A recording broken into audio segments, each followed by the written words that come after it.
Let's go to forbearance first. And I would like one of you two, and you can decide who goes first. I'd like one of the two of you to explain what a forbearance is. About a year ago, a lot of mortgage companies said you can go into forbearance. And what does that mean? And how do you get out of forbearance?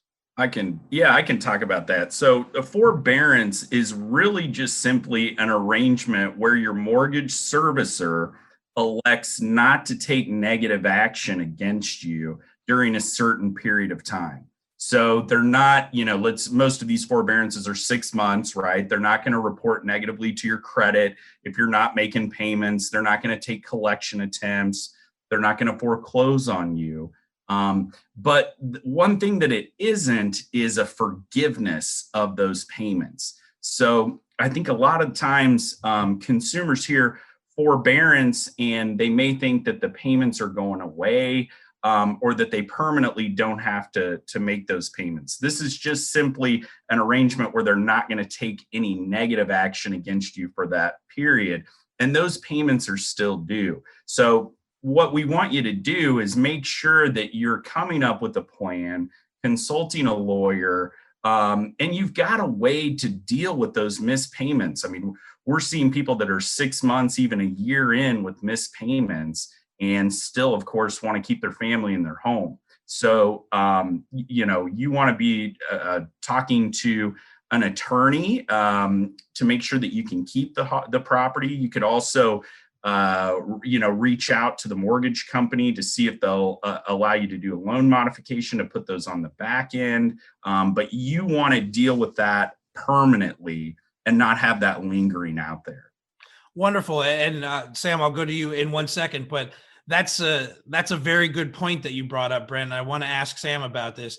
Sam, how do you get out of forbearance? And how do you know when you agree to, when you call the bank and you say, I can't make the payment this month, and they say, it's okay, we'll put you in a 6-month forbearance. What's the end result of that? How do you get back on track?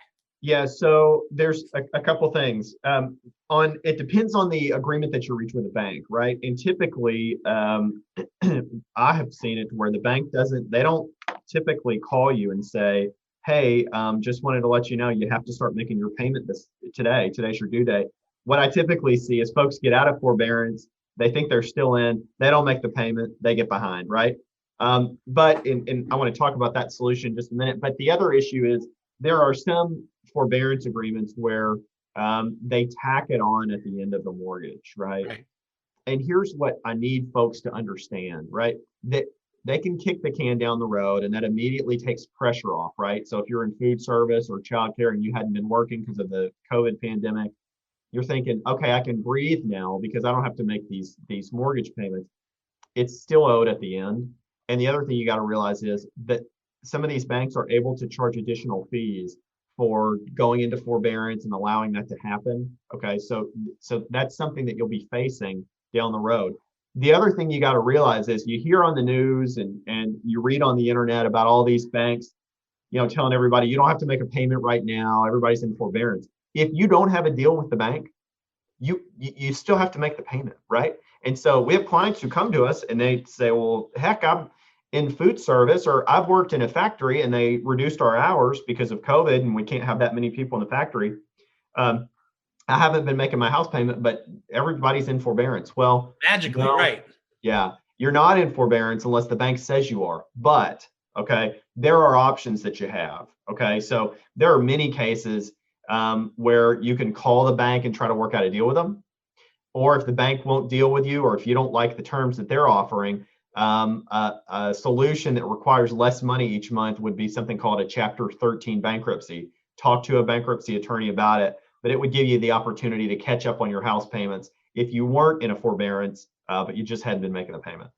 You really need to talk to a local attorney. If you want to do this type of financial planning, you want to talk to an attorney that knows about credit, debt, bankruptcy, real estate, and how all of those things interplay. And when we say, at least here in my office, and I believe it's the same for the two of you, when we say that we offer a free consultation with no strings attached, We absolutely mean that. It's 100% free consultation. You come in, ask questions, know your rights, get to know what your options are, and then make a decision. The only catch to a free consultation with my office is we might follow up with you again afterwards through some email or a phone call to check on you. But other than that, it's an absolutely no obligation consultation. We're not going to, pull any money out of your pockets. We're just going to tell you what you want to know.